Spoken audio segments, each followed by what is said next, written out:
നമസ്കാരം. ഞാൻ സാജൻ, ചക്രയുമ്മ സാജൻ. ഒരു നന്ദി പറയട്ടെ എല്ലാവർക്കുമായിട്ട്. കാരണം കഴിഞ്ഞ പ്രാവശ്യം ഞാൻ പറഞ്ഞത് ഭ്രമയുഗത്തിൽ അഭിനയിച്ച മമ്മൂട്ടിയുടെയും നമ്മുടെ സിദ്ധാർത്ഥ് ഭരതൻ്റെയും പിന്നെ അശോകൻ ഹരിശ്രീ അശോകൻ്റെ മകൻ അർജുൻ്റെയും അവരുടെ അഭിനയത്തിൻ്റെ ഒരു മികവ് പറയാതിരിക്കാൻ വയ്യ, അത്ര നല്ലതായിരുന്നുകൊണ്ട് പറഞ്ഞതാണ്.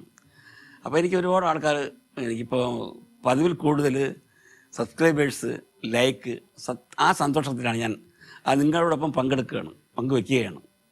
അപ്പോൾ അതിൽ ചില കമൻസിൽ ചില ആൾക്കാർ, സാറ് ഒരു ഉപകാരം ചെയ്യുമോ, ഞങ്ങൾക്ക് പടം കണ്ടവരാണ് ഞങ്ങളെന്ന് പറഞ്ഞാൽ ഞാനാണ് കണ്ടത് എന്ന രീതിയിൽ ഒരാൾ അതിന് കഥയൊന്ന് ഫുള്ളായിട്ട് പറയാമോ, സാറ് സിനിമയുടെ ആളായതുകൊണ്ട് കഥ പറയാനറിയാമല്ലോ, ഒന്ന് പറയുമോ ചോദിച്ചു. അത് എനിക്ക് സത്യം പറഞ്ഞാൽ ഞാൻ കണ്ട് ലയിച്ചിരുന്നൊരു സിനിമയാണ്. പലർക്കും അറിയാത്ത ചില സംഭവങ്ങൾ പലതും ഉണ്ടായിരുന്നു. അപ്പോൾ അങ്ങനെ ഇരുന്നപ്പോൾ എൻ്റെ ഒരു പഴയ സുഹൃത്താണ് ഈരാളി എന്ന് പറഞ്ഞൊരു നിർമ്മാതാവ്, കേട്ടിട്ടുണ്ടാവും. അദ്ദേഹം ഒരു നല്ലൊരു കലാകാരനാണ്, എല്ലാത്തരം സിനിമ എടുക്കുന്ന ഒരു നിർമ്മാതാവാണ്. പരീക്ഷണ ചിത്രം എടുക്കാനും പുള്ളിക്ക് ഇഷ്ടമാണ്. അങ്ങനെ ഇരിക്കുമ്പോഴാണ് അദ്ദേഹം മുമ്പ് കട്ട്കട്ട് എന്നൊരു പത്രം നടത്തിയിരുന്നു, ഒരു മന്ത്ലി. നല്ല നമ്മുടെ കാർട്ടൂണിസ്റ്റ് യേശുദാസ് സാറായിരുന്നു അതിൻ്റെ എഡിറ്റർ. ആ കട്ട്കട്ടിൻ്റെ പത്രാധിപർ നർമ്മം നല്ല അതിൽ അന്ന് അദ്ദേഹത്തിൻ്റെ സ്റ്റാഫായിട്ട് വർക്ക് ചെയ്യുന്ന പിൽക്കാലത്ത് നമ്മുടെ അതിപ്രശസ്തനായ, ഇപ്പം നമ്മളോടൊപ്പം ഇല്ല, ഡെന്നീസ് ജോസഫായിരുന്നു. പിന്നെ അന്ന് അദ്ദേഹത്തിൻ്റെ വേറൊരു സുഹൃത്തായിരുന്നു നമ്മുടെ ഷിബു ചക്രവർത്തി, നമ്മുടെ ഗാനരചയിതാവില്ലേ. അദ്ദേഹം കൈരളി ചാനലിലേക്ക് ചീഫായിട്ടൊക്കെ വർക്ക് ചെയ്ത ആൾ, ഇപ്പോൾ വേറെ ഏതോ ചാനലാണെന്ന് എനിക്കറിയാം. അപ്പോൾ ഈ ബന്ധങ്ങളെല്ലാം സൂക്ഷിക്കുന്ന ഒരാളാണ് ഈ ഈരാളി ഏലിയാസ്. അങ്ങനെ ഇരിക്കവേ ഒരിക്കൽ ഈ ഷിബു ചക്രവർത്തി നമ്മുടെ ഡെന്നിസ് ജോസഫിനോട് പറഞ്ഞു, നമ്മുടെ ഈരാളി സാറ് പരീക്ഷണ ചിത്രം എടുക്കുന്ന ആളാണല്ലോ, അപ്പോൾ അദ്ദേഹത്തെ വെച്ച് നമുക്കൊരു സബ്ജക്റ്റ് പ്ലാൻ ചെയ്താലോ എന്ന് ആലോചിച്ചു. അപ്പോൾ ഡെന്നിസ് ജോസഫ് പറഞ്ഞു പറയാം. അപ്പോൾ ഡെന്നിസ് ജോസഫ് ഈ അഥർവം എന്ന സിനിമയെക്കുറിച്ചുള്ള കഥ ഈരാളിയോട് പറയുന്നു. അവർ നല്ല റീഡിംഗ് ഉള്ള ആൾക്കാർ, നല്ല ഹൈലി എഡ്യൂക്കേറ്റഡ് ആൾക്കാരാണ്. നമ്മുടെ ബാബു തമ്പി സാറിൻ്റെ സ്റ്റുഡൻ്റാണ് ഇദ്ദേഹം, ഈ ഡെന്നിസ് ജോസഫൊക്കെ. അതൊരിക്കൽ നമ്മുടെ ചാനലിൽ പുള്ളി പറഞ്ഞിട്ടുണ്ട്, ഡെന്നിസ് ജോസഫ്. അദ്ദേഹം അകാലത്തിൽ മരണപ്പെട്ടു പോയി. നല്ലൊരു എഴുത്തുകാരനും ന്യൂഡൽഹിയൊക്കെ എഴുതിയ ആളാണ് ഈ ഡെന്നിസ് ജോസഫ്. അപ്പോൾ അദ്ദേഹം പറഞ്ഞു, നമുക്ക് ഈരാളി സാറേ, നമുക്ക് അഥർവം, ഈരാളിക്ക് കഥ കേട്ടപ്പോൾ വളരെ ഇഷ്ടമായി. അപ്പോൾ ഋഗ്വേദം, യജുസ്വേദം, സാമവേദം, അഥർവവേദം. ഈ അഥർവവേദത്തിൽ പ്രശ്നമുള്ള വേദമാണ്, അത് കൈവയ്ക്കുന്നത് സൂക്ഷിച്ച് വേണം എന്ന് ഷിബു ചക്രവർത്തി ഓർമ്മിപ്പിച്ചു. അത് കുഴപ്പമില്ല, നമുക്ക് നല്ല രീതിയിൽ എടുത്താൽ പോരെ. മമ്മൂട്ടിയാണ് നായകൻ. അതിൽ നല്ല രഹസ്യം പടമാണ് കേട്ടോ. അതിൽ പാട്ടെഴുതി നമ്മുടെ ONV സാറാണ്, സ്ക്രിപ്റ്റ് ഷിബു ചക്രവർത്തി. ONV സാർ ചോദിച്ചത്രേ, ഷിബു പാട്ടെഴുതുന്ന ആളല്ലേ, പിന്നെ എന്തിനാണ് ഞാൻ എഴുതുന്നത് ചോദിച്ചപ്പോൾ ഷിബു പറഞ്ഞെന്ന്, സാർ നല്ലൊരു പാട്ടായിക്കോട്ടെ എന്ന് അദ്ദേഹം പറഞ്ഞൊന്നും എന്ന് പിൽക്കാലത്ത് ഷിബു തന്നെ പറഞ്ഞിട്ടുണ്ട്. അതിൽ ONV സാർ എഴുതിയ പാട്ട് നല്ല ഹിറ്റ് പാട്ടുകളാണ്. അതിൽ ഇളയരാജ സാർ മ്യൂസിക്, ഇങ്ങനെ ഒരുപാട് പറയാനുണ്ട്. പിന്നെ അതിൽ മെയിൻ ഫോട്ടോഗ്രാഫർ എന്ന് പറയുന്നത് ആനന്ദക്കുട്ടൻ, അദ്ദേഹം നമ്മളോടൊപ്പം ഇല്ല. അതിൽ കുറച്ച് ട്രിക്ക് ഷോട്ടുകളുണ്ട്. ഈ ഇദ്ദേഹം മമ്മൂട്ടി ഹോമം ചെയ്യുന്നതും ഓങ്കാരം ചെയ്യുന്നതൊക്കെ ഉണ്ട്, നല്ല മനോഹരമായ നടന്നത്. ആ ട്രിക്ക് ഷോട്ട് എടുക്കാൻ ആനന്ദക്കുട്ടൻ പറഞ്ഞു, ഇത് നമ്മുടെ വിൻസെൻ്റ് മാഷ് വരുവായിരുന്നെങ്കിൽ കുറച്ച് നന്നായി തന്നെ, കാരണം അദ്ദേഹത്തിൻ്റെ ആശാനാണല്ലോ. അങ്ങനെ ഇവിടെ ഞാൻ ഈരാളി എന്ന് പറയുന്ന എൻ്റെ സുഹൃത്താണ്. അതാണ് ആദ്യം ഞാൻ പറഞ്ഞു വന്നത്. അദ്ദേഹത്തിൻ്റെ ചുവന്ന ചിറകുകൾ എന്നുള്ളത് ശർമിള ടാഗോർ അഭിനയിച്ച പടമാണ്. അതിൽ സോമേട്ടനുണ്ട്, ജയനുണ്ട്. പിന്നെ അതിൻ്റെ ഡയറക്ടർ എന്ന് പറയുന്നത് എൻ്റെ ഗുരുനാഥൻ ശങ്കരൻ നായർ സാറാണ്. അതിൻ്റെ അസോസിയേറ്റ് ആയിരുന്നു ഞാൻ. അപ്പോൾ കുറേ സിനിമാ ബന്ധങ്ങൾ ഞങ്ങൾ തമ്മിൽ ഇപ്പോഴും ഉണ്ട്. ഈ കഴിഞ്ഞ ആഴ്ചയും പുള്ളിയെ വിളിച്ചുകൊണ്ടിരുന്നു, ഒരല്പം മുമ്പും വിളിച്ചു. അപ്പോൾ ഞാൻ ഇതിൻ്റെ കാര്യം ഞാൻ പറഞ്ഞു മമ്മൂട്ടി ഭ്രമയുഗം എന്നൊരു പടം നന്നായിട്ട് ഓടുന്നുണ്ടല്ലോ, അപ്പോൾ അഥർവത്തിൻ്റെ 2ാം ഭാഗം എടുക്കാവോ എന്ന് ചോദിച്ചപ്പോൾ, അയ്യോ വേണ്ട സാജ, കാരണം അത് ഞാൻ എൻ്റെ ബ്രദർ മോനായി ഈരാളി, ഇദ്ദേഹം ഇളയനിയനാണ്, പുള്ളി എഞ്ചിനീയറാണ്. അപ്പോൾ ഈ സെൻസറിന് പോയപ്പം സെൻസർ ഓഫീസർ പറഞ്ഞു, ഇത്രയും നിങ്ങൾ കൈവച്ചിക്കുന്ന പ്രമേയം ഇത്തിരി പ്രശ്നമുള്ള പ്രമേയമാണ്. കാരണം ഈ ഹിന്ദു ആചാരപ്രകാരം ഓങ്കാരം എന്ന് പറയുന്നത് ഭയങ്കര ശക്തിയുള്ള ഇതാണ്. അപ്പോൾ ആ അഥർവവേദം ചെയ്യുന്ന ആൾ കാരണം നല്ല ഭക്തിപൂർവ്വമൊക്കെ വ്രതം നോക്കിയിട്ടൊക്കെ ചെയ്യേണ്ട ഒരു സംഭവമാണ്. കാരണം മുമ്പ് ശ്രീകൃഷ്ണ പരന്തന്ത്രി സിനിമയിൽ അതിൻ്റെ മോഹൻലാൽ ഹോൾ വ്രതം നോക്കിയിട്ടാണ് ഇത്രയും ആ പടം എടുത്തത്. അപ്പോൾ അത്രയും ഭക്തി നിർഭരമായി ചെയ്യേണ്ട സംഭവമാണത്. അപ്പോൾ മിക്കവാറും അങ്ങനെ അത് സൂക്ഷിക്കണം. അതുകൊണ്ടാണ് ഇതിൽ സെൻസർ പടം കണ്ടും അതിമനോഹരമായിരിക്കുന്നു. പക്ഷേ നിങ്ങളിതൊന്നും തെറ്റിദ്ധരിക്കരുത്, നിങ്ങൾക്കിത് എത്രത്തോളം ഫിനാൻഷ്യലി ലാഭം ഉണ്ടാവുമെന്ന് എനിക്ക് പറയാൻ പറ്റില്ല. കാരണം അങ്ങനെ പ്രമേയത്തിലാണ് നിങ്ങൾ കൈവച്ചിരിക്കുന്നത് എന്ന് പറഞ്ഞു. ഇതൊക്കെ ഈരാളി എന്നോട് പറഞ്ഞിട്ടുണ്ട്. ഞാൻ അദ്ദേഹത്തിന് ബ്രദറോടും ചോദിച്ചു. ഇതൊക്കെ അറിവായിരുന്നു. അപ്പോൾ അങ്ങനെ ഇരിക്കുകയാണ് ഞാൻ ആമുഖമായിട്ട് ഞാൻ ഈരാളി സാറിനെ കുറിച്ച് പറഞ്ഞത്. ഈരാളി ഇപ്പോഴും അടുത്തൊരു പടം എടുക്കുന്ന തയ്യാറെടുപ്പിലാണ്. ഒരുപാട് സുഹൃത്ത് ബന്ധമൊക്കെ ഉള്ള ആളാണ്. നമ്മുടെ ശ്രീനിവാസനൊക്കെ അദ്ദേഹത്തിൻ്റെ സുഹൃത്താണ്. ഒത്തിരി പേരുണ്ട്. അത് പറയാൻ തുടങ്ങിയാൽ മലയാള സിനിമയിലെ ഒട്ടുമിക്ക ആൾക്കാർക്കും ശ്രീനിവാസനെയും പിന്നെ ഇദ്ദേഹത്തിനുള്ള നർമ്മങ്ങൾ പറയാതിരിക്കാൻ വയ്യ. അങ്ങനെ എനിക്ക് ഞാൻ ഇനിയിപ്പോൾ കാട് കയറി ആമുഖമൊക്കെ പറയുന്നില്ല. ഇനി പറയാൻ വന്നത് നമ്മുടെ എൻ്റെ സബ്സ്ക്രൈബേഴ്സും എൻ്റെ സുഹൃത്തുക്കളും ആവശ്യപ്പെട്ട പ്രമയുഗം എന്ന സിനിമയെക്കുറിച്ചുള്ള ഒരു ബ്രീഫായിട്ട് എൻ്റെ അറിവിൽ തോന്നുന്നത്, തെറ്റുകളുണ്ടെങ്കിൽ ക്ഷമിക്കാൻ. കാരണം ഈ കഥ പറയുന്നതിന് മുമ്പായിട്ട് ഞാൻ വീണ്ടും ഒന്നുകൂടെ കണ്ടു എന്നുള്ളതാണ്. കാരണം എനിക്ക് എല്ലാം നമുക്ക് ഓർമ്മ ഉണ്ടാവണമെന്നില്ലല്ലോ.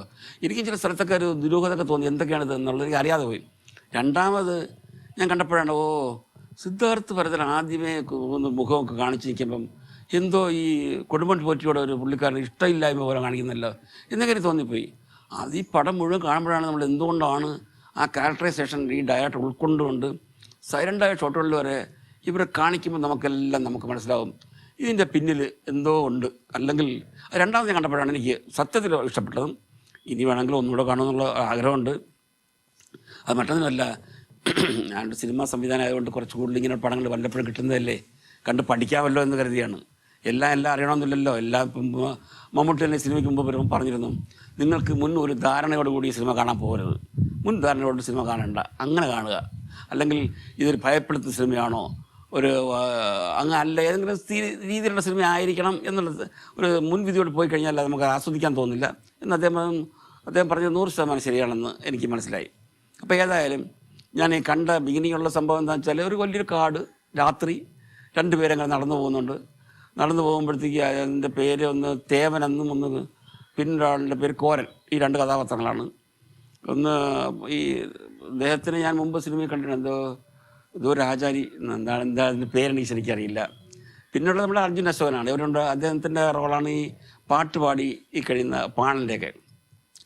അപ്പോൾ രാത്രി എന്തോ അവർ പറയണം, നമുക്ക് ഇനിയിപ്പം രാത്രി പുഴ കടന്ന് അക്കരെ പോക്കും തോന്നുന്നില്ല എന്ന് പറഞ്ഞ് പോകുമ്പോഴത്തേക്ക് അകലെ എന്തോ ഒരു ശബ്ദം പോലെ കേട്ടപ്പോഴത്തേക്ക് അവർ നോക്കിയപ്പോൾ നേരെ എന്തെന്ന് വെച്ചാൽ ഈ തേവൻ ശ്രദ്ധിച്ചു, കോരനെ ശ്രദ്ധിച്ചു. നേരെ ഈ കോരൻ മെല്ലെ അങ്ങോട്ട് നീക്കിയപ്പോൾ തേവനത് മാറി നിന്നു. അപ്പോൾ നമ്മൾ കാണുന്നത് ഇരുട്ടാണ്, ഒരു ശബ്ദമാണ്, ഒരു ചിലങ്ക ശബ്ദം കേൾക്കാം.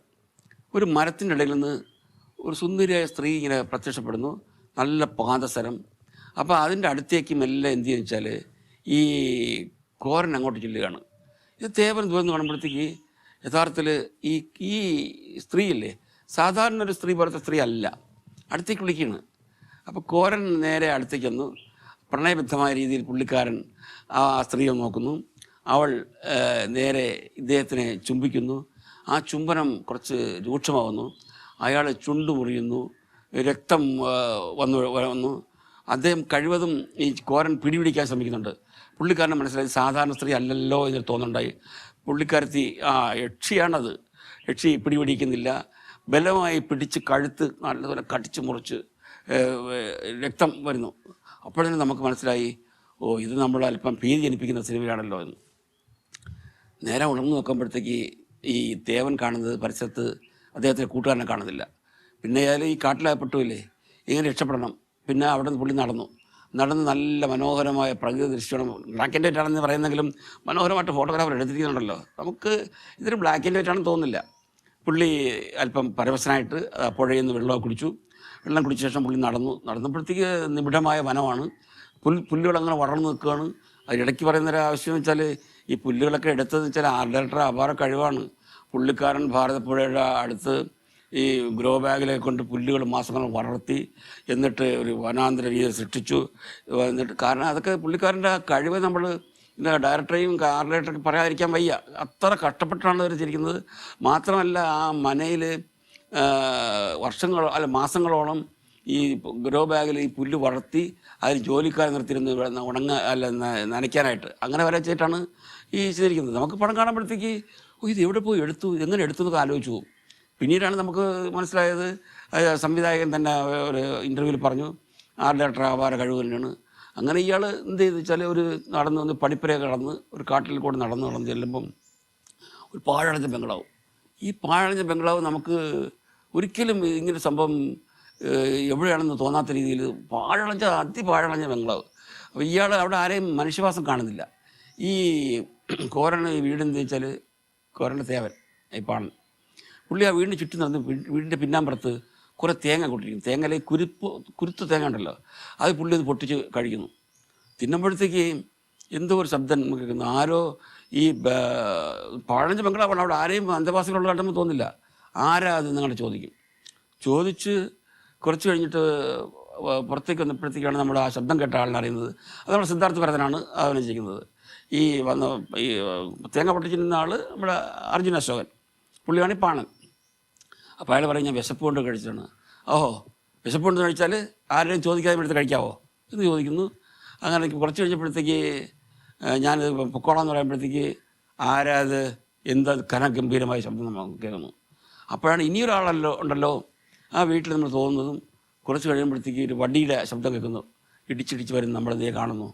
അതാണ് നമ്മുടെ കൊടുമൺ പോറ്റി എന്ന് പറയുമ്പോഴത്തേക്ക് നമ്മുടെ മമ്മൂട്ടി. അപ്പോഴും നമ്മൾ സീറ്റിൽ നിന്ന് ഇളകിയിരിക്കും. ഇവർ 2 പേര് കൊടുമൺ പോറ്റി എന്താ എന്ന് ചോദിച്ചു.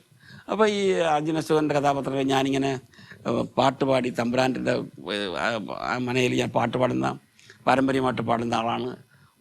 പുള്ളി വെച്ചാൽ ഇത് സംസാരിക്കുന്നതൊന്നും പോറ്റിയുടെ മുഖത്ത് നോക്കിയിട്ടില്ല, കുഞ്ഞിന്നാണ് സംസാരിക്കുന്നത്.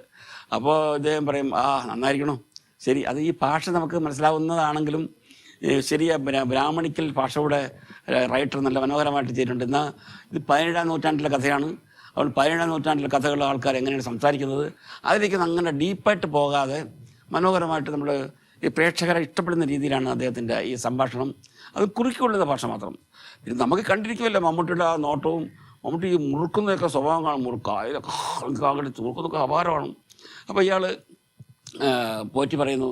പോറ്റി ഇദ്ദേഹത്തിൻ്റെ കാര്യങ്ങൾ ചോദിച്ച ശേഷം എന്നാൽ ഒരു പാട്ട് പാടുക എന്ന് പറഞ്ഞു. അദ്ദേഹം ആ പാട്ട് പാടി. അപ്പോൾ പോറ്റി അവിടെ ഒരു പഴയ ചാരുകസേരയുണ്ട്, ആ ചാരുകസേര ഇരിക്കുന്നുണ്ട്. പുള്ളിക്കാരൻ അങ്ങനെ ആസ്വദിച്ച് പാടുന്നുണ്ട്, പുള്ളി രസിക്കുന്നു. ഇത് കാണുന്നത് ഈ പാണനീ പാടുന്നത് എന്തോ ഇഷ്ടമില്ലായ്മ നമുക്ക് നമ്മുടെ അടുക്കളക്കാരനുണ്ട്, കുശിനിക്കാരൻ, പുള്ളിക്കാരന് ഇഷ്ടപ്പെടുന്നില്ല. അത് നമുക്ക് ആദ്യം മനസ്സിലാവില്ല. ഈ രണ്ടാമത് ഞാൻ കണ്ടപ്പോഴാണ് ശ്രദ്ധിച്ചത്. അപ്പോൾ ആ റോള് ആ ഭാവങ്ങളെ മനോഹരമായിട്ട് സിദ്ധാർത്ഥ ഭരതൻ അത് സൈലൻ്റാണ്, അതായത് നിശബ്ദമായിട്ട് പുള്ളി അഭിനയിച്ച് ഫലിപ്പിച്ചു എന്നുള്ളതാണ്. അങ്ങനെ പുള്ളിക്കാരന് വീണ്ടും ഒരു ഇഷ്ടമില്ലായ്മ പ്രകടിപ്പിച്ചപ്പോഴത്തേക്ക് എന്തോ പുള്ളി സംസാരിച്ച ഡയലോഗ് ഞാൻ മറന്നുപോയി. തുറന്നൊരു ഡയലോഗ് ഞാൻ പറയാം. അപ്പോൾ കുശിനിക്കാരൻ്റെ പണി ചെയ്താൽ മതി, പാട്ട് നിർത്താൻ പറയാം, നീ ആരാ, താനാരാ, ആ മുറുക്കാൻ എടുക്കുക എന്ന് പറഞ്ഞിട്ട് പുള്ളിക്കാരൻ ഇടയ്ക്ക് മുറുക്കൻ സ്വഭാവം എന്ന് പറഞ്ഞല്ലോ, അങ്ങനെ മുറുക്കാൻ എടുക്കുമ്പോൾ വന്നിട്ട് പുള്ളി പറയുന്നു, ഞാൻ ഏതായാലും തൻ്റെ പാട്ടെനിക്ക് ഇഷ്ടപ്പെട്ടു, ഇനിയിപ്പോൾ ഏതെങ്കിലും ദൂരെ എങ്ങും പോകേണ്ട ആവശ്യമില്ല, ഉടനെ പോകാൻ പറ്റുമെന്ന് തോന്നുന്നില്ല. അപ്പോൾ താൻ എൻ്റെ ഗസ്റ്റായിട്ട് എൻ്റെ അതിഥിയായിട്ട് ഇവിടെ കൂടിക്കൊള്ളുക. അതും സിദ്ധാർത്ഥ ഭരതൻ്റെ കഥാപാത്രത്തിന് ആ കുശിനിക്കാരന് ഇഷ്ടപ്പെടുന്നില്ല. അനിഷ്ടം തുടർന്നുകൊണ്ടേയിരുന്നു. ഏതായാലും പുള്ളിക്കാരനോട് അന്തേവാസിയായി കൂട്ടിയത് ഒട്ടും നമ്മുടെ ഇദ്ദേഹത്തിന് ഇഷ്ടപ്പെട്ടില്ല. അവർക്ക് സിദ്ധാർത്ഥ ഭരതൻ്റെ അതായത് കഥാപാത്രം കുശിനിക്കാരൻ ഇഷ്ടപ്പെട്ടില്ല. പാണം പറയുകയാണ്, പുഴ കടക്കാൻ പറ്റാത്തത് കൊണ്ട് വഴിതെറ്റി വന്നതാണ്, പൊയ്ക്കോളാം. അവരുടെ സംഭാഷണം നേരത്തെ ഞാൻ പറഞ്ഞതുപോലെ പുള്ളിക്കാരന് അത്ര ഇഷ്ടമായില്ല. അപ്പോൾ അദ്ദേഹം ചോദിക്കുന്നു, ഏതാ മാസം? അപ്പോൾ കന്നിക്കൊയ്ത്ത് കഴിഞ്ഞു, തുലാമാസമാണ്, അക്കരെ കിടക്കാൻ ബുദ്ധിമുട്ടാണ്. ഏതായാലും അത്താഴത്തിന് ഇവിടെ കൂടാം. പോറ്റി പറയുന്നു, ഞാൻ പറയുമ്പോഴൊക്കെ പാട്ട് പാടിയാൽ മതി എന്ന് പറഞ്ഞു. അപ്പോൾ പാണം പറയുന്നു, ക്ഷമിക്കണം, എനിക്ക് പോകാതെ പറ്റില്ല. അപ്പോൾ പോറ്റി പറഞ്ഞു, ഉപകാരം നിരസിക്കുന്നത് അനാദരവ് ആണെന്നറിയില്ലേ? കൊടുമൺ പോറ്റി ഒരു കാര്യം പറഞ്ഞാൽ ആരും അനുസരിക്കാതെ ഇരുന്നിട്ടില്ല, പറഞ്ഞു കൊടുക്കുക. പാചകക്കാരൻ പറയുന്നു, നീ തറുതലെന്ന് പറയണ്ട, നിനക്ക് ഇവിടെ തന്നെ നിൽക്കാം. അപ്പോൾ തേവൻ പറയുന്നു, എന്നാൽ ശരി, തമ്പുരാൻ്റെ ഇഷ്ടം പോലെ. അപ്പോൾ പോറ്റി പറയുന്നു, എന്നാൽ കോന്തയുടെ അടുത്തുള്ള മുറി തുറന്നു കൊടുക്കുക, പിന്നെ അവന് ധരിക്കാനുള്ള വസ്ത്രം മുണ്ടും കൊടുക്കുക എന്നൊക്കെ പറഞ്ഞു.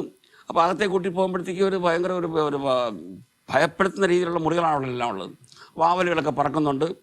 അകത്തേക്ക് നടക്കവേ നമ്മുടെ ഈ കുശിനിക്കാരൻ ഇയാളത് പറയുന്നുണ്ട്, ഇവിടെ ഏത് ഭാഗത്തും ഒരുപോലെ ഇരിക്കും, വർഷങ്ങൾക്ക് മുമ്പ് മായൻ പോറ്റി പണിയിപ്പിച്ചതാണ്, നല്ലൊരു തച്ചുശാസ്ത്രം കൊണ്ട് പണിയിച്ചതാണ്, അതുകൊണ്ട് മിക്കവാറും എല്ലാ മുറികളൊക്കെ ഒരുപോലെ ഇരിക്കും എന്ന് പറഞ്ഞിട്ടാണ് ഇവർ നടക്കുന്നത്.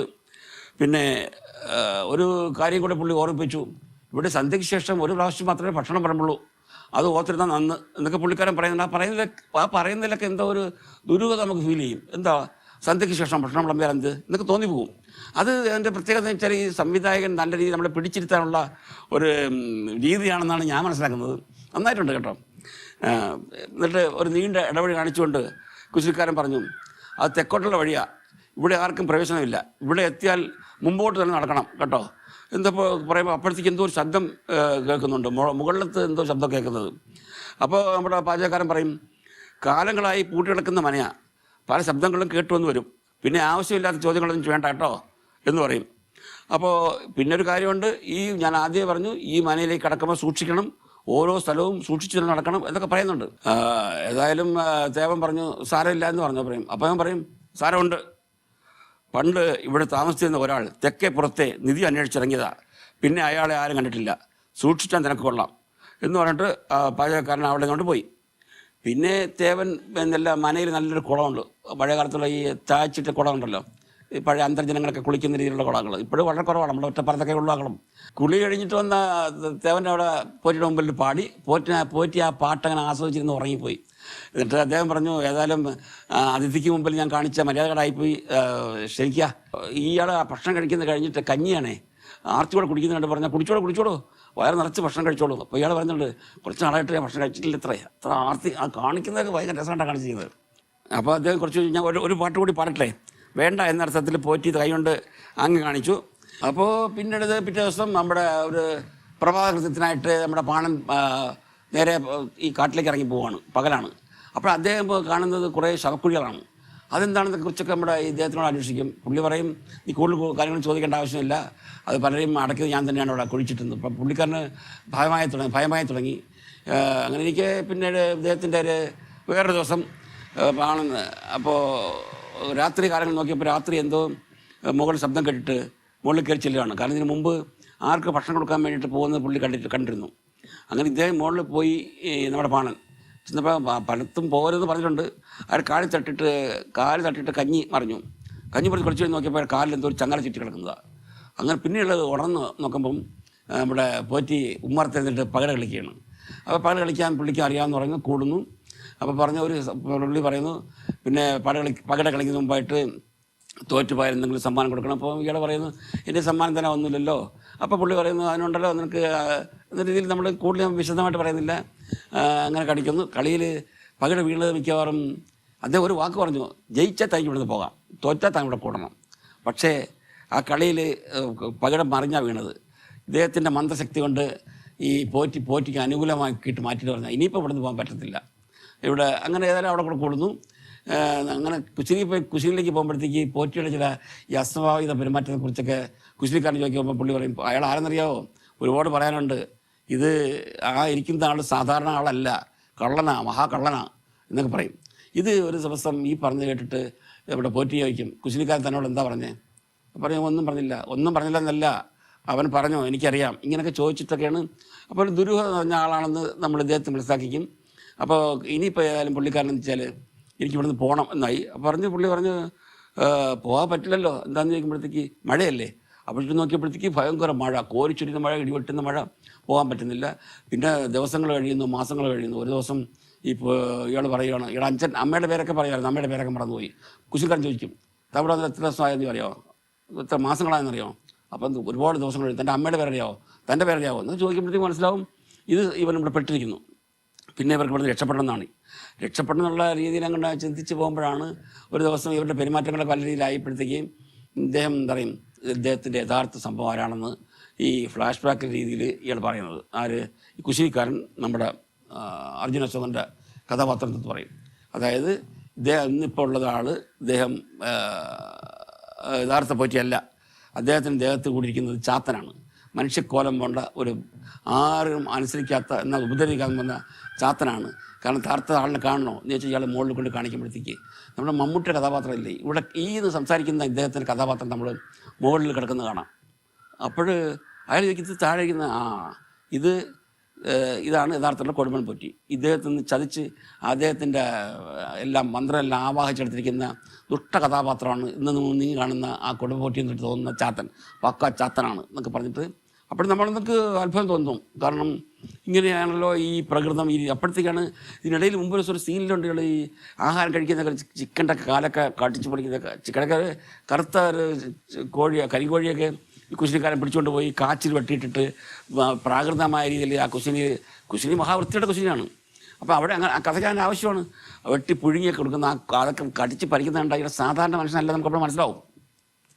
ഒടുവിൽ എന്താണെന്ന് വെച്ചാൽ ഇദ്ദേഹത്തിന് വർഷങ്ങൾക്ക് മുമ്പ് ഇദ്ദേഹത്തിന് പോറ്റിക്ക് ഒരു വരാഹം കിട്ടിയാണ്. അത് കിട്ടിയതിനെ പുള്ളിക്കാരനെ ആവാഹിച്ച് ഒരു ചെല്ലത്തിലാക്കി വെച്ചിരിക്കുകയായിരുന്നു. ആ ചെല്ലം തുറന്നു കഴിഞ്ഞാൽ ഇദ്ദേഹത്തിൻ്റെ പൂർണ്ണരൂപം കാണാം എന്നുള്ള കഥകളൊക്കെ വിശാലമായിട്ട് പറയുന്നത്. ഞാൻ ഇപ്പോൾ ഒരു സമയം കൂടുതൽ ആകുന്നുള്ളതുകൊണ്ടാണ് കൂടുതൽ പറയാത്തത്. ശരിയല്ലത്, പറയുന്നത് ശരിയല്ല. നിങ്ങൾ കാണണ്ടേ ഈ സിനിമ, കാണണം. ആ കുശിനിക്കാരൻ പാണനോട് പറഞ്ഞു, ഞാനീ പറഞ്ഞതൊക്കെ ശരിയാണ്. മുമ്പ് ഉണ്ടായിരുന്ന ബാല്യക്കാരനെയും കൂട്ടുകാരനെയും കൊന്നത് ഈ കൊടുമൺ പോറ്റിയാണ്. ഞാനാ കുളിച്ചിട്ടത്. ഈ മനയുടെ ചരിത്രം അറിയണം. മഹാമാന്ത്രികനായ ചുടലൻ പോറ്റിയെക്കുറിച്ച് അറിയണം. കുറേ വർഷങ്ങൾക്ക് മുമ്പ് പോറ്റി പ്രാർത്ഥിച്ച് വ്രതമനുഷ്ഠിച്ച് വരാഹിയെ പ്രത്യക്ഷപ്പെടുത്തി. പോറ്റിയുടെ പ്രാർത്ഥനയിൽ സംപ്രീതയായ വരാഹി പോറ്റിക്ക് ഒരു മാന്ത്രിക ചെല്ലം സമ്മാനിച്ചു. ആ ചെല്ലത്തിനുള്ളിൽ അമാനുഷിക ശക്തിയുള്ള ചാത്തനെയായിരുന്നു. ചാത്തനെ ഉപയോഗിച്ച് പോറ്റിക്ക് ആഗ്രഹങ്ങൾ സാധിക്കാമെന്ന് പറഞ്ഞ് വരാഹി അപ്രത്യക്ഷമായി. എന്നാൽ പോറ്റി ചാത്തനെ തൻ്റെ അടിമയായി വെച്ചു പരമാവധി ദ്രോഹിച്ചു. പൊറുതിമുട്ടിയ ചാത്തൻ പോറ്റിയോട് തൻ്റെ വായിൽ നോക്കിയാൽ നരകം കാണാമെന്ന് പറഞ്ഞു. മദ്യപിച്ച് ലക്കുകെട്ട് ചാത്തൻ്റെ വായിൽ നോക്കിയ പോറ്റിയെ ചാത്തൻ മാന്ത്രിക ശക്തി ഉപയോഗിച്ച് ആവാഹിച്ച് കൊന്നു. സ്വതന്ത്രനായ ചാത്തൻ മനം മുഴുവൻ സ്വന്തം അധീനത്തിലാക്കി. അവിടെ ഉണ്ടായിരുന്നവരെ മുഴുവനും കൊന്നൊടുക്കി.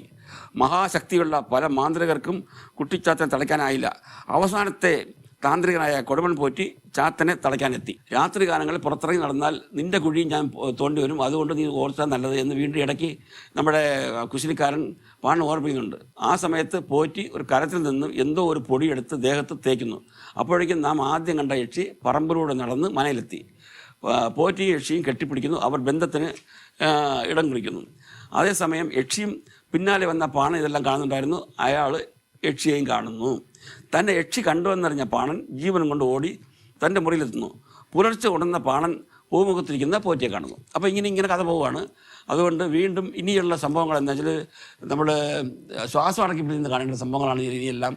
തുടർന്ന് ഏതായാലും ഇദ്ദേഹത്തിൻ്റെ കയ്യിൽ അരയിൽ ഒരു ഇതുണ്ട്, ഒരു താക്കോലുണ്ട്. ആ താക്കോലുണ്ടെങ്കിൽ മാത്രമേ അറയിൽ കത്തിച്ചിരിക്കുന്ന കിടാവിളക്ക് അണയ്ക്കാൻ കൊള്ളൂ.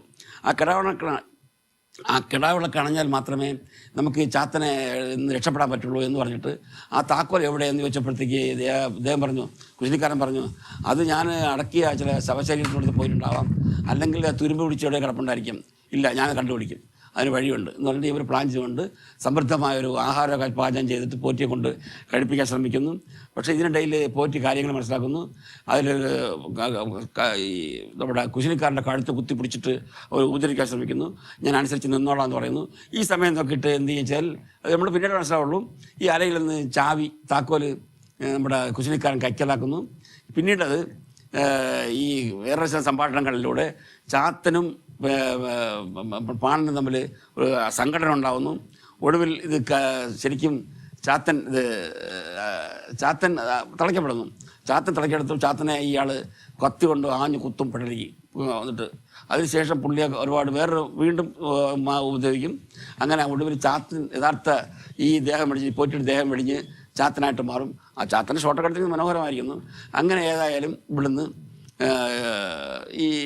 ഇയാൾ നമ്മൾ രക്ഷപ്പെടുകയാണ്. നമ്മുടെ കുശിനിക്കാരൻ രക്ഷപ്പെട്ടു പോയിട്ട് ഒരു പുഴയ്ക്ക് ഇറങ്ങുന്നു.